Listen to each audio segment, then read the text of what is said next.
where they take the opportunities when they're given them. They find the timing, they find the space, and they find the victory here in game number 1. And of course, we haven't heard enough thoughts about the panel about this game, so let's throw it back over to the boys. Yes, thank you very much, Toby Sinneran there, waiting patiently inside the arena to complete that game. Well done to them as well, and congratulations to EG on winning the opening game. It is a best of 3 though, so not over just yet, and plenty to think about from that first game.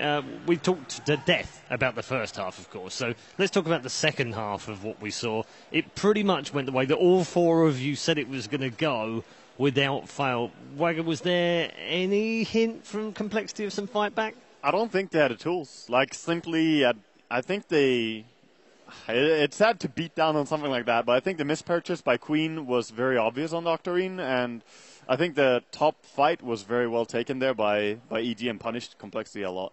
Okay, Winter, any thoughts on Complexity and how they change up maybe for the next game? I think it showed that they had a lot of inexperience in situations like this. Like, the stronger teams would have actually made better decisions in itemization, and they will be really clear that they have to close this game out as soon as possible and got the necessary items to do. All right. And we'd expect that, though, wouldn't we, from them? I mean, with all due respect to their skill, we'd expect them to have some inexperience and some bumps in the road as they go along. Yeah, we can just hope now, let's say as a Complexity event, people can just hope that they understand what happened, because sometimes you might be like, yeah, you know, I didn't use BKB, I wasn't sent home. No, it was really it was bigger than this. It wasn't only small mistakes. They understood what was the real threat in that game. Yeah.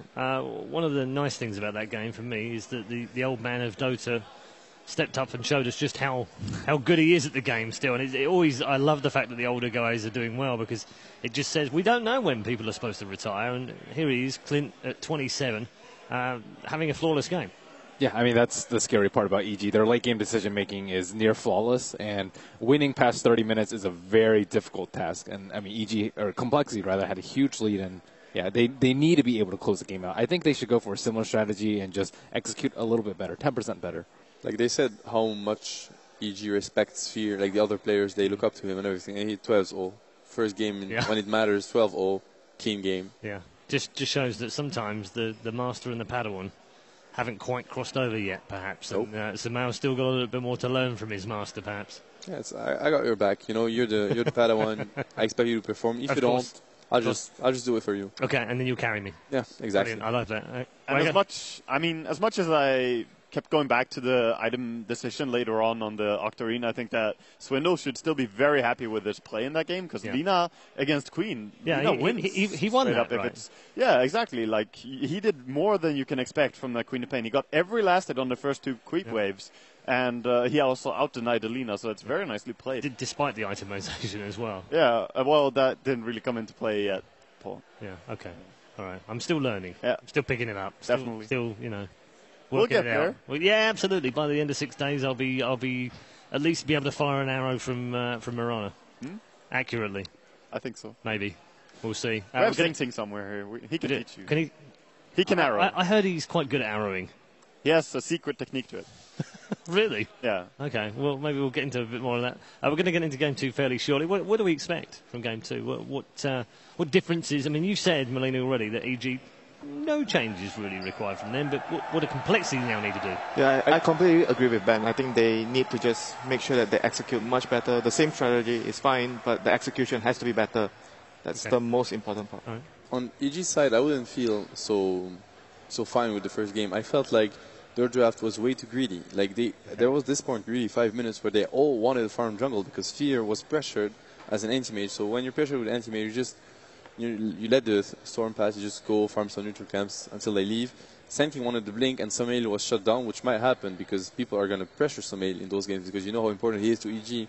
And then he wanted to farm jungle as well, so it was they weren't in a good position early on, and they kind of drafted themselves in that position, so I would reconsider that. I mean, it was greedy, but they had to execute at one point, right? If they pushed without BKBs, they dominate them with Naga, Sleep, Epicenter, and Lina. They have so much wave clear, and because they're so confident that they can rely on that one ability, I think that's why they can afford to draft such a greedy lineup, because they know they can't break high ground without BKBs, and when it's BKB time, it's like 25-30 minutes in, which is pretty much EG's time to shine. So, like, their window to win is so small. I think banning Naga versus EG is a must.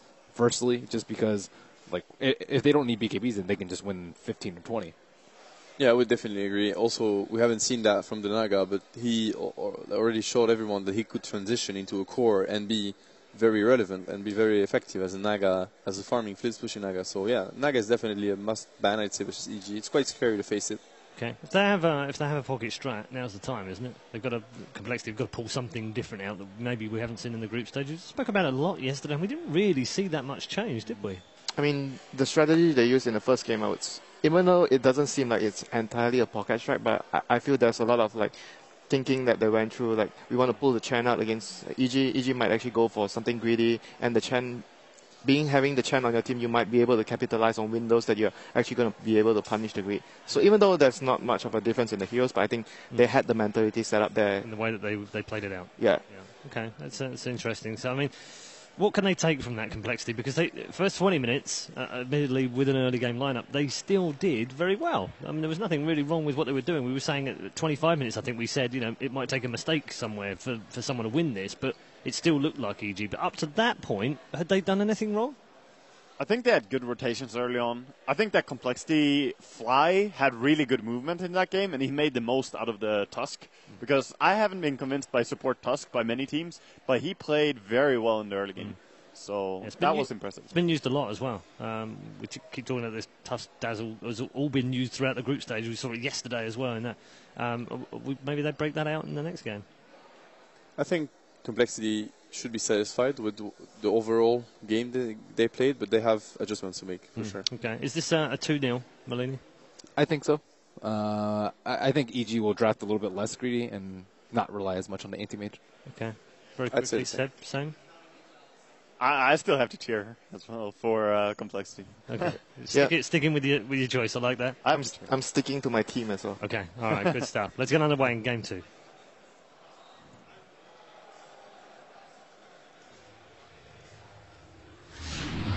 Evil Geniuses versus Complexity Gaming.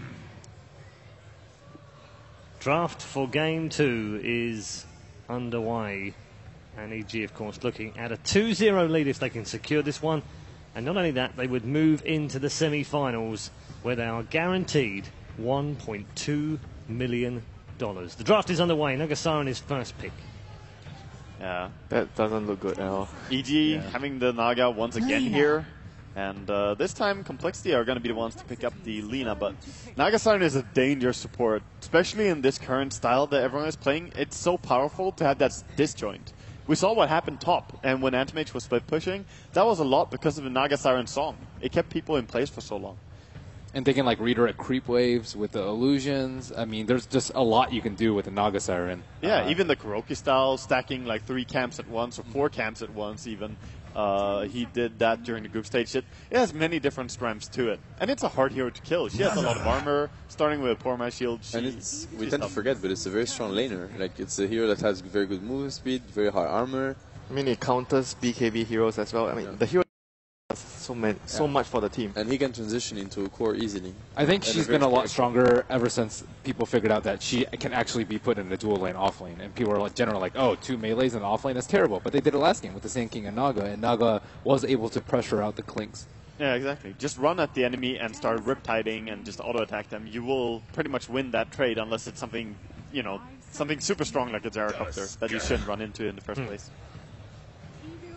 It's most likely going to be an off-lane Tusk.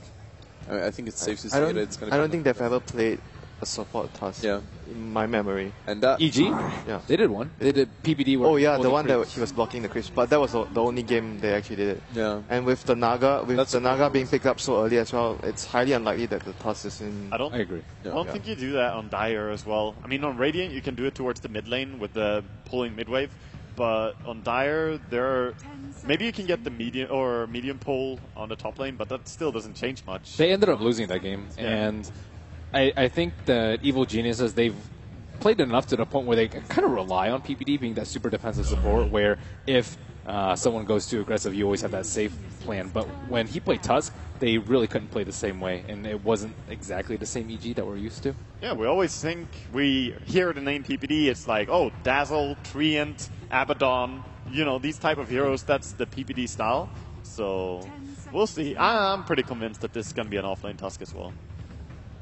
We're seeing the same bans, more or less. Like the Techies ban, the Brewmaster ban, it was banned as well in the first game. So Or it's Bounty Hunter.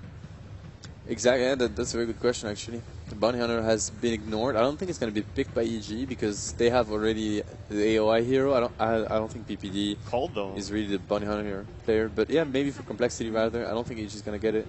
It works really well with Lina, so having Lina and Bounty Hunter could work as it makes the mid lane a little bit easier, just having Bounty Hunter sneak around, and when you do have the ulti, you can so easily find kills with the Bounty Hunter slowing people down, easy stun. So we'll see, it's definitely on the table for them, as they have their ban and pick. So it is funny because EG has been first picked twice, so I assume one of the teams is favoring sides for yeah, pick. they So I have to guess be. Complexity are favoring Radiant and EG first pick. That would be the explanation for it. So there might also be a reason for that. Yeah, they also gave them Naga Siren twice in a row, EG, so playing Dire side is something they're fine with, I suppose.